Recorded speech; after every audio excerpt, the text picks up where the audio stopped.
বগুড়ার শাহজাহানপুরে মাদলা, সুলতানগঞ্জ ও খোট্টাপাড়া ইউনিয়ন হাজি সমিতির ৩০তম সম্মেলন ও ইফতার মাহফিল অনুষ্ঠিত হয়।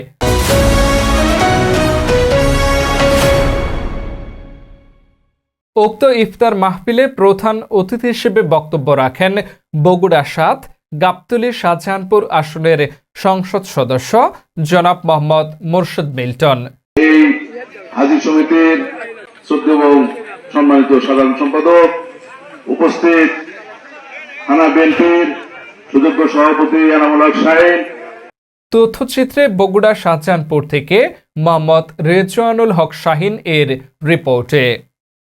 এ সময় উপস্থিত ছিলেন হাজি সমিতির সভাপতি আলহাজ মাওলানা মুফতি মোহাম্মদ আব্দুল কাদের এবং আহ্বায়ক আব্দুল লতিফ মণ্ডলের সার্বিক ব্যবস্থাপনায় বিশেষ অতিথি ছিলেন শাহজাহানপুর উপজেলা বিএনপির সভাপতি এনামুল হক শাহীন, সাধারণ সম্পাদক আজিজুর রহমান বিদ্যুৎ, সাংগঠনিক সম্পাদক হারেজ উদ্দিন আবু শাহীন সানি, জেলা ছাত্রদলের সভাপতি এম আর হাসান পলাশ, বিএফএ জেলা শাখার সাধারণ সম্পাদক এনামুল হক এনাম।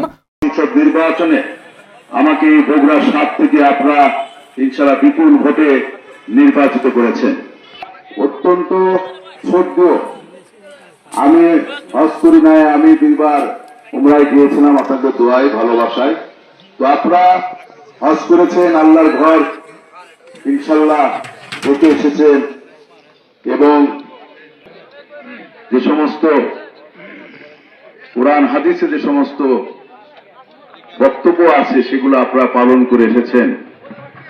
আজকে আমাকে এই আসন থেকে আমাদের শ্রদ্ধেয় আমাদের মরহুমা দেশিদি বেগম খালেদা জিয়ার এই আসন ছিল, সেই আসন থেকে আমাকে দল থেকে মনোনয়ন দিয়েছিল, আপনারা নির্বাচিত করে দিয়েছেন। ইনশাআল্লাহ এই আসন যেহেতু জিয়া পরিবারের আসন, আমরা চাবো এখানে আমাদের নেতৃবৃন্দ আছে, থানা থেকে ইউনিয়ন পর্যায়ের নেতৃবৃন্দ আছে সবাই।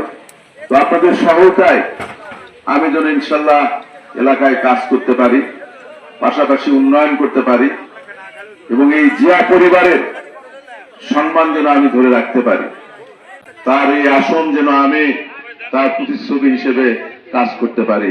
আপনাদের কাছে দোয়া চাই, সহায়তা চাই। আপনাদেরকে কথা দিচ্ছি যে উন্নয়নের যে এখানে যে প্রথম যে উন্নয়ন আসবে, বগুড়া ৭-এর যে উন্নয়নটা আসবে, সে উন্নয়ন থেকে এই যে আপনাদের যে বিল্ডিংটা আছে, আমি যেন আপনাদের সহায়তা করতে পারি, আপনাদের কাছে থাকতে পারি।